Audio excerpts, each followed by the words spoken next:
Hey there, welcome to another video here on my channel.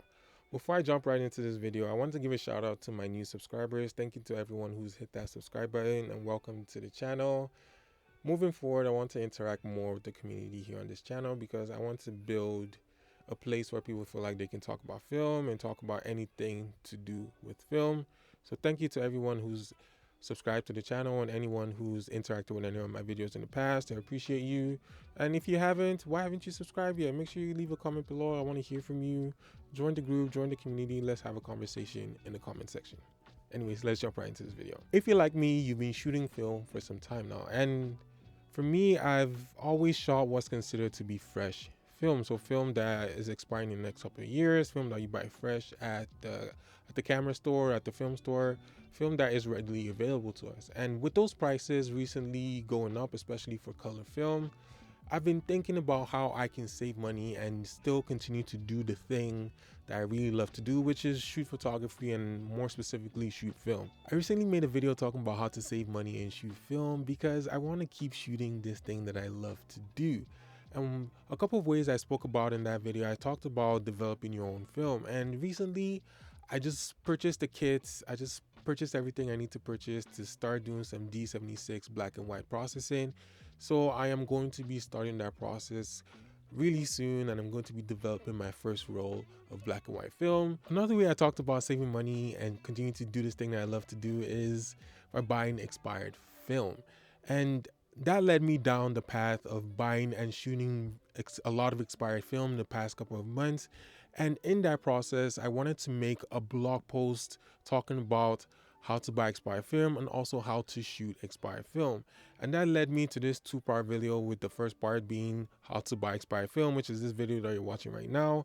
But on my blog post, I'm going to have a blog talking about how to buy and how to shoot expired film. So make sure you check out my blog, FilmStockReel.com. I'll be making a second video after this one talking about how to actually go about shooting expired film. So stay tuned to this channel for more information about how to actually shoot expired film. But now let's talk about how to buy expired film. I'm going to talk about everything from where to actually buy expired film and also how much I think you should pay for them and how much I would pay for expired film.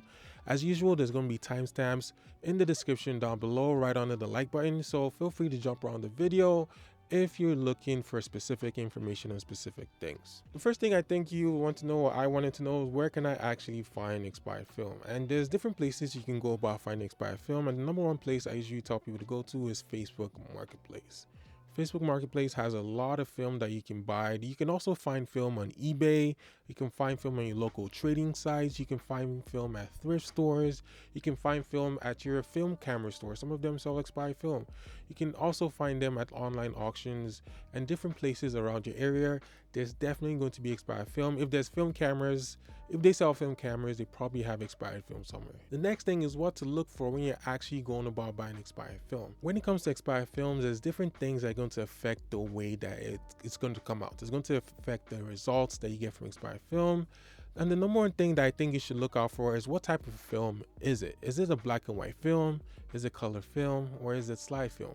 Because all these different films are going to react differently, they're going to expose differently, they're going to be different depending on the type of films that it is, because black and white film is more likely to come out than slide film when it comes to expired film. And because black and white film has different layers, they have different chemicals in them that respond differently to different environments, so black and white has the least number of chemicals and least number of layers that is more likely to give you results when it comes to expired film. The next thing is, where was the film stored?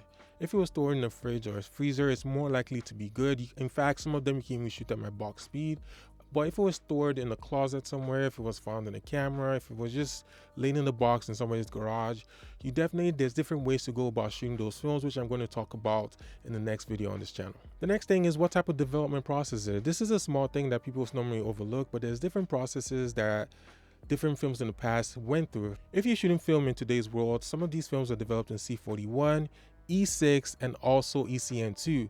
Different film stocks in the past have been developed in different ways. There's C22, there's E4, E5, there's AR15. So depending on the type of film stocks that you're buying, make sure you know which way it needs to be developed. Another thing to know is what year is the film expired. I'm always looking for films that's 20, 30, sometimes over 40 years expired, because you can definitely get good results from them. If you're buying expired film, it's a good habit that I've sort of gotten into is to look up what the film actually looks like, right? There's different sites like Lomography or Flickr that you can find people who have shot these expired films in the past, and they've posted their results online for you to check out.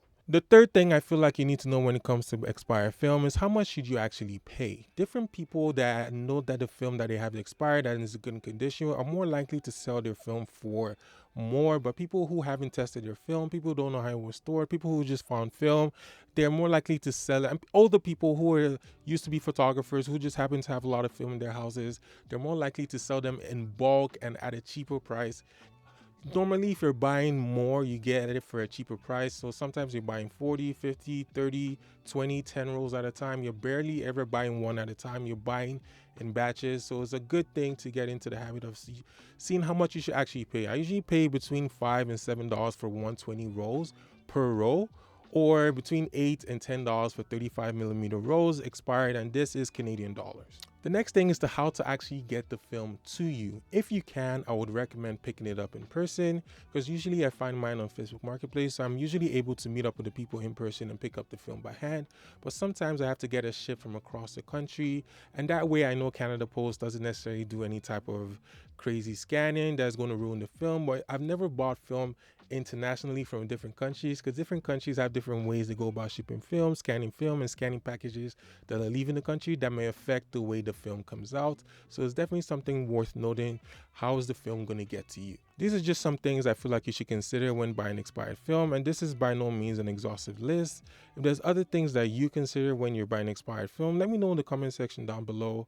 And as I said, this is the first part of a two-part video. I'm going to be talking about how to shoot expired film, some rules that I follow, and everything I know when it comes to shooting expired film in the next video that I'm going to link up here or over here. I'm going to link in somewhere once the video's out. But as always, check out my blog site, FilmStockReel.com. That's going to have all the information that I'm going to be using, I'm going to be talking about when it comes to expired film. So check out my blog site. And that brings me to the end of this video. If this video has brought you any value at all, please make sure you hit that like button and also subscribe to my channel, as this goes a long way to making sure I produce more content like this. Until next time, make sure you stay safe, make sure you shoot film, and I'll see you in the next video. Bye.